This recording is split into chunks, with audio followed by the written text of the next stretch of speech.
Introducing the all-new Italiano range of pizza. Pizza Ultimo. Pizza Hut. கிழக்கு மாகாணத்தை உள்ளடக்கும் வகையில் நில அதிர்வு அளவீட்டு மையம் ஒன்றை அமைப்பதற்கு புவி சரதவியல் மற்றும் சுரங்க பணியகம் தீர்மானித்துள்ளது.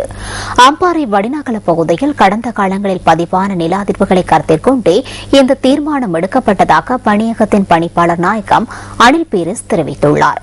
நில அதிர்வு மீண்டும் பதிவாகும் சந்தர்ப்பங்களில் அதனை அளவிடுவதற்காகவே இந்த நடவடிக்கை எடுக்கப்பட்டுள்ளது.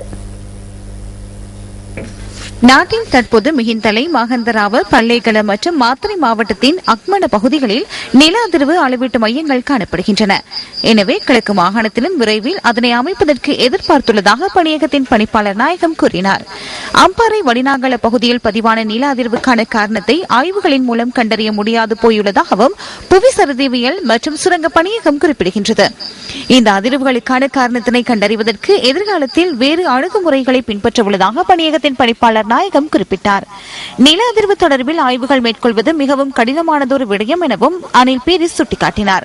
இதற்கமைய ஆய்வுகளுக்கு தேவைப்படும் கால அவகாசம் மற்றும் ஆய்வினை மேற்கொள்ள வேண்டிய முறை தொடர்பில் தற்போது கலந்துரையாடப்பட்டு வருவதாகவும் பணியகம் குறிப்பிடுகின்றது.